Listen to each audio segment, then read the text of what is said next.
So let's also talk about PCOS because I thought a lot of people don't know Yeah. what PCOS is.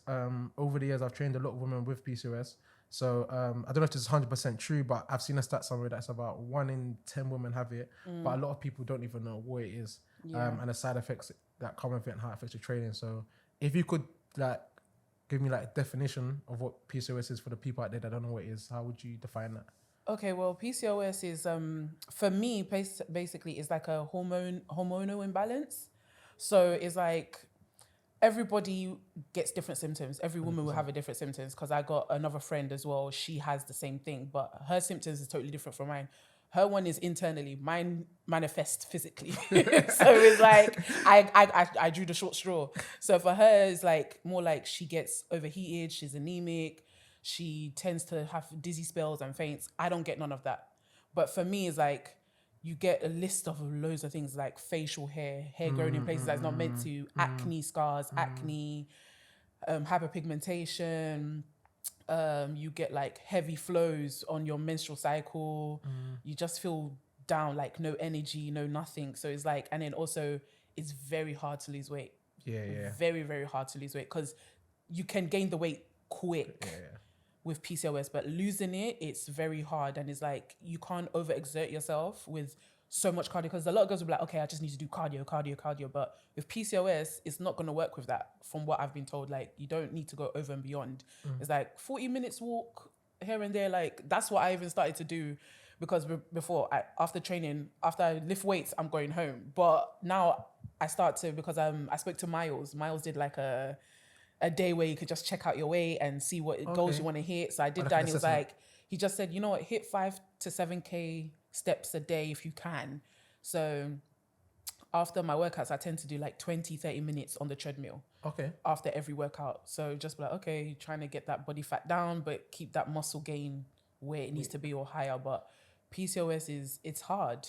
It does, and to be honest, there's no cure for it. Yeah. There is no cure for it. So it's like it's the everyday living it by day, to be honest, and knowing what's good for you, for your body, what to eat, and just keeping that level of consistency, to be honest. So that was going to be my next question actually. So in terms of like, is there anything that you change with your training or your eating habits around that? Around trying to manage your PCOS, like how do you do that? Just for a lot, because there's going to be like a lot of women out here that are watching it, maybe not have started their fitness journey or have started their fitness journey. They've got PCOS and they don't know what to do. Like, well, I would say, because like I said, because everyone's different, I would say consult your GP first, because that's what I did. I consulted my GP first, and obviously trying to get on the NHS to get a breast reduction, you have to be a certain BMI and all that stuff, and losing that weight was not easy for me because of that PCOS. So it was like very, very difficult to hit that goal. But I would say if anyone's really concerned about it, I would say consult with your GP first. But with PCOS, it's all about managing the weight. Like everyone's like, count your calories. I don't count. Believe it or not, I don't count my calories because it's too much hard work. I don't like hard work. I like soft life. I'm a baby girl. Please, I can't be counting calories. I've been doing work at the same time every day.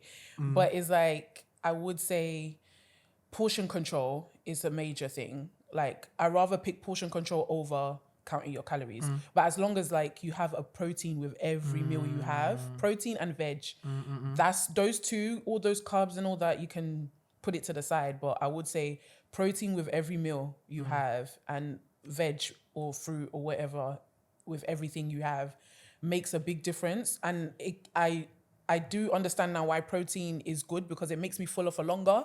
So I don't really have to be binge eating, because I can binge eat. Like if I'm bored, I'm like hungry, but because it's out of boredom. So yeah, that's the downside. You tend to like binge eat when certain things hit and your insulin spikes. yeah. So it's like you need to control that as well. Like all the sweet stuff you're eating doesn't help with PCOS either. All the sweet stuff, salty stuff. Me, I can't eat salt like that. So Then my next question was going to be like, in terms of your menstrual cycle, when you're on your period, does the side effects change as well? Does it enhance it? What happens then? Like, no, it makes it worse. For me personally, it makes it worse. Like I can't function. Okay. Like if you've noticed, I used to come to gym, I'll go missing for like a week and I'll be back the next week because I can't function. Yeah. Because it's very, and obviously because with that PCOS, fibroids now plays into part of it, because fibroids feeds on like blood. So it's like, it's very hard. You get excruciating pains and you can't function, you can't move about as much. That's why I'm like looking at other girls and I'm like, you're lucky because you can still go to the gym whether you're on or not. So it's like, I would say eating healthy throughout those 3 weeks before is very important because it does have a side effect on when you are your menstrual cycle, because I never noticed it, but then I did like a little experiment one time. I was like, okay, this month I'm just gonna eat what I want, like all the Coke, all the sweets that I want to have, and then see how it was. And I did it without it the following month.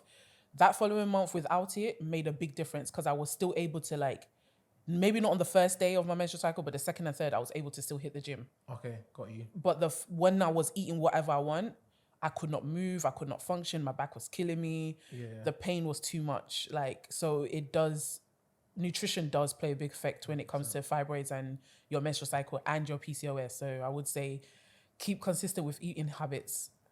That makes me a hypocrite, but because my eating habits ain't all that, but yeah, it does play a good part. I'm not gonna lie. It's good what you said, because it kind of seems like your routine is based off of you, and I always saying that as well. Like you kind of know what works for you. Although Deborah's saying this, the same thing, you might try, it might not work for you, but you found what works for you, which is great as well. You mentioned